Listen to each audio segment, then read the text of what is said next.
How's it going, everyone? In our last video, we talked about destructive thinking patterns. In this video, we're going to talk about certain principles that, if followed, you will get very far in life. I'm Mustafa Abdulatif, your friend on the net. Welcome to another episode of Your Friend on the Net. I'm Mustafa Abdulatif. I make coaching videos and I created this channel so we can all grow together and become better versions of ourselves.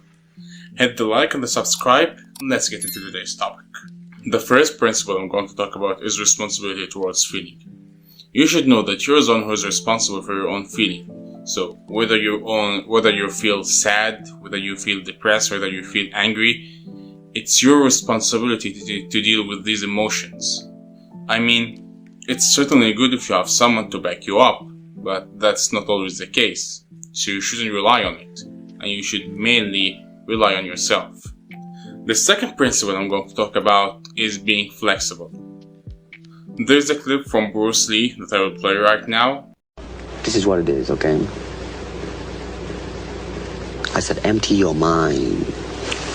Be formless, shapeless, like water.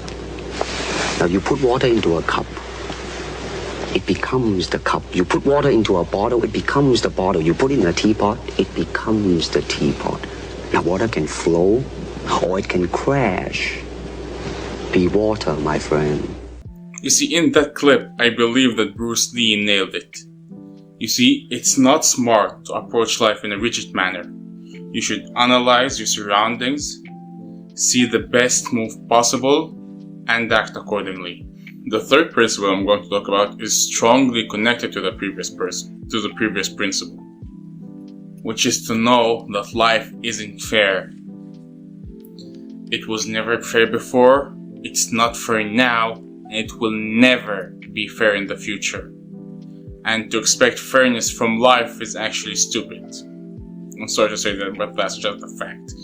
I mean, there are, for instance, it could be the case that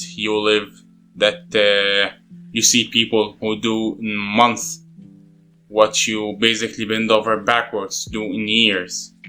And it's not for anything except for the fact that they were born with better financial conditions. It could be the case that you are forced to deal with a person, and you know that person hates you from the bottom of his heart. However, you are forced to interact and deal with him because you need him. Hell, the way life itself is being lived is unfair. I mean, basically you pay the price forward for the things that you want without any guarantee that you will get what you paid for. And yet you have to put in the effort, and you have to take the risk, and you have to pay the price, because you know that if you don't move, you will be crushed, because life is so unforgiving towards those who are unable to advance.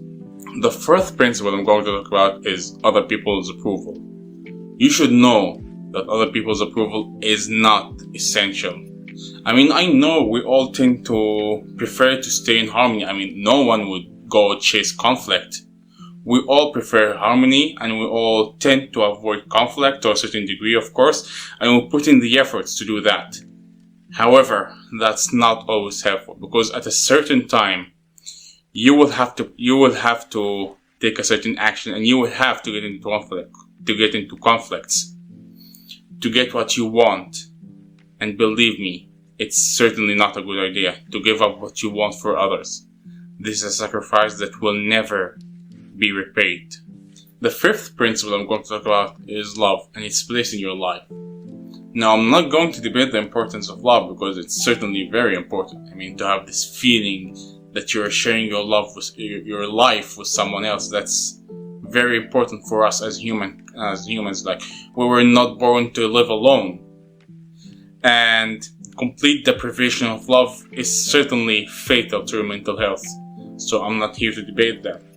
What I'm here to debate, however, is how important love is, and how much you're willing to sacrifice for it. Love can never be the first priority in your life. You should always be smart about it.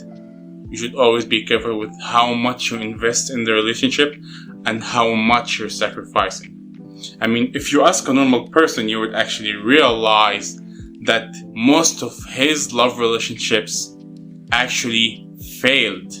And that's a fact. So it's certainly not a smart thing to invest everything for something that can fail.